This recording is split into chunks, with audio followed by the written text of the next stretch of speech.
Hey everybody, what's going on? Today I'm going to do a book review on A Thousand Ships by Natalie Haynes. This book I recommend it a lot. It's a thousand yeses, a thousand hallelujahs, whatever you want to say, but it's a great book. It's a book on on Greek mythology or the Trojan War done properly. Now, I read a book one time by, I forgot what her name was, but it wasn't good. It was the Trojan War through the eyes of the women, and she made all the women terrible. I absolutely hated that book. She made them all fast, loose, and shallow. And in this book, I was scared that it might be the same. But Natalie Haynes just does such a great job at making you see the depth of every character, seeing their motives behind the war, seeing what actually happened. So in this book, you actually get to see how the Trojan War played out through the eyes of Hecuba, the queen of Troy, through the daughter Andromache, through the stepdaughters and Cassandra, and all the immediate family members of the royal family that are left towards the end of the Trojan War. And you get to see their perspective on it. What happens to them after the war, right? Because everybody talks about a Greek, epic as what's going on during the war or the other battle you have coming home from the war, like in the Odyssey. But what really happens after the war to the women, which is what this book talks about. And if you really want to get into Greek mythology and not have to read the Iliad, the Odyssey, and the Aeneid to find out the whole actual trilogy, this is a great book to get started because it runs through all of those stories. And while it's telling that timeline of like the women in the war, every chapter will sideline and give you a different story of an Amazonian princess or the wife of one of the princes that you didn't even know was married, and it'll tell you a little bit of background information on them, and it's very cleverly written so that you don't get singled into one little story. You jump from the main timeline to a side timeline every single time, but it all paints one big picture. So I think those facts are interesting to know about. Those, there's certain things that I learned in this book that I actually Googled, and I was like, wait, is this for real? Because none of the other Greek epics talked about it. And then once I actually read this, I was like, all right, she is knowledgeable.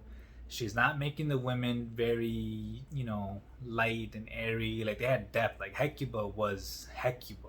She sounded like her character was what her name sounded like. She sounded like a strong queen, a woman who's used to being in charge, and she wouldn't talk to people if they weren't up to her social level.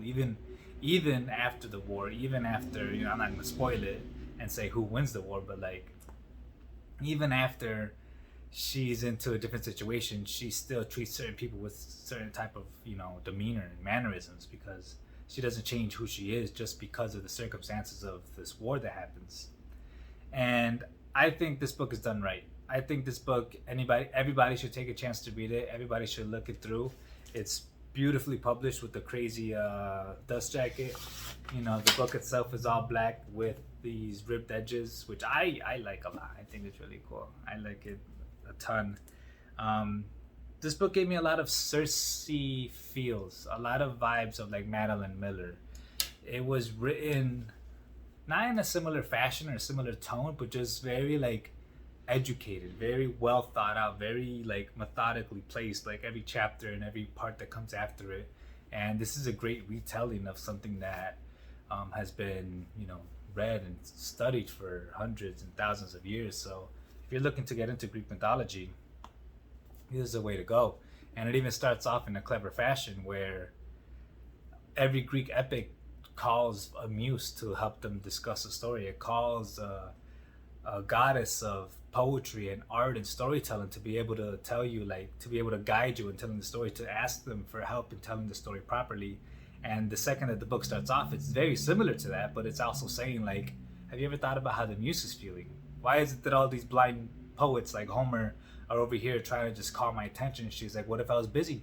What if I was doing something else? But I have to come and follow through and listen to your little prayer that you're making to me just so that you could tell the story, so that you could get better. He's like, how come you only call me when you need me? How come you never come to me and like wonder about me? Give me a sacrifice, give me an altar, give me a shrine. And I liked hearing the muse's perspective. I thought that was very interesting. I was like, I rarely see a book that's on a creative level to that standpoint. So I would honestly give this book a 4 to 5 star rating out of 5. I actually think it was very well. I don't know which book I would give a 5 star, so I'm gonna leave that there. I'm gonna say 4.5 for this book, 4 stars, just so I could like leave that empty space for something better. Not saying that something is better. You know, what is the best book in the world, but just to have that spot there. But anyway, hope you guys like this little short book review. I like doing these. I like reading. I'm voracious in my reading, so I thought I would help you guys out who are in the decision of whether or not you should buy this book. If you're into Greek mythology, buy it. 100% buy it. All right, take care.